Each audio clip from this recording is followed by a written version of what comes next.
I do want to get you some breaking news that we are following at this hour. We told you a bit earlier that it was possible the Supreme Court could be ruling on TikTok and the measure to shut it down. That ban expected to take effect on Sunday. We have now learned that the Supreme Court moments ago issued that ruling and said TikTok is going to shut down on Sunday unless it is sold. Again, we were waiting this decision from the Supreme Court earlier on today.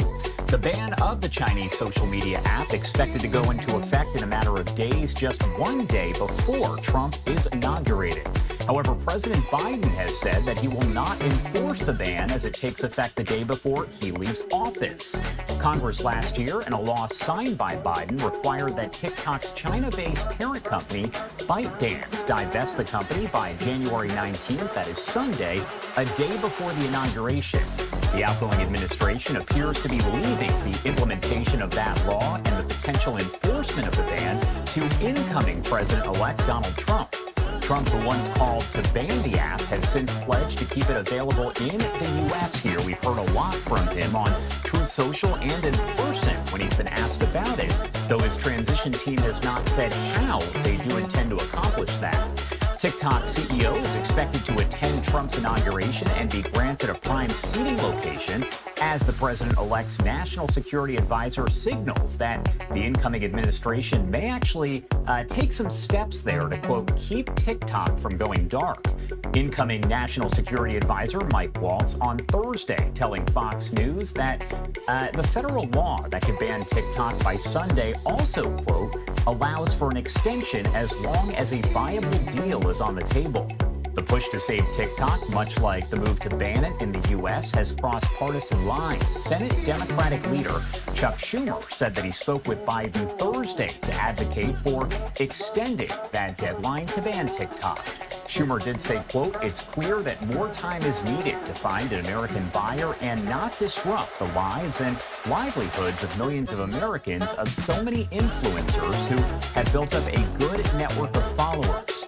Democrats have tried on Wednesday to pass legislation that would have extended the deadline, but Republican Senator Tom Cotton of Arkansas blocked it. Cotton is the chair of the Senate Intelligence Committee, and he said that TikTok has had ample time to find a buyer. Quote, TikTok is a Chinese communist spy app that addicts our kids, harvests their data, targets them with harmful and manipulative content, and spreads communist propaganda. That is what Cotton had to say Wednesday. TikTok CEO is expected to be seated at the inauguration, as I mentioned, alongside tech billionaires Elon Musk, who is the CEO of SpaceX and of X itself, Meta CEO Mark Zuckerberg, OpenAI CEO Sam Altman, and Amazon founder Jeff Bezos, though Trump's transition team has not officially confirmed that. That is the information that is circulating on social media right now. Last week, the Supreme Court heard oral arguments in a legal challenge to the statute brought by TikTok, its China-based parent company ByteDance, and users of the app. The justices seem likely to uphold the law, which requires ByteDance to divest TikTok on national security grounds or face a ban in one of its biggest markets. Now, as we know, the Supreme Court has ruled that TikTok does have to be sold, and it can be banned in the U.S. if that does not happen. As we mentioned, Biden has said he is not going to uphold that law, so the question here is whether Trump will. As we know, Trump was against TikTok. He is now all for TikTok, so we will see how that is implemented.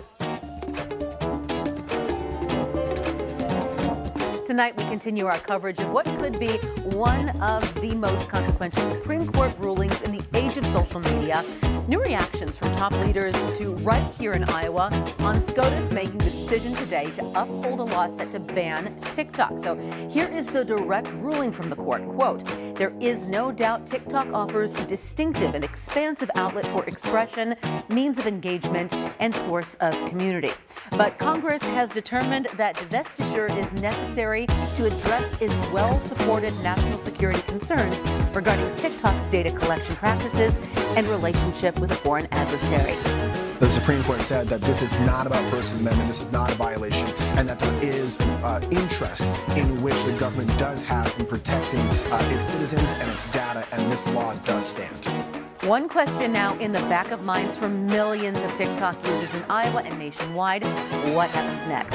The bipartisan law passed last year bans TikTok unless its Chinese owner sells the company, citing a national security threat. The law threatens to fine tech companies like Apple, Google, and Oracle if they keep offering downloads, software updates, and data storage for TikTok. That would take effect starting on Sunday. The Biden White House says it will be up to the Trump administration to enforce the law. Options to ensure safety out of the presidential executive order also will ban 60 to 90 days only restricting insurance TikTok cut time to stay tuned. Trump says the court's decision was expected, but his decision on TikTok will be made in the not too distant future. TikTok CEO, who will be attending Trump's inauguration on Monday, also reacted to the ruling. He posted a video on TikTok thanking Trump for his commitment to finding a solution that keeps it available in the U.S.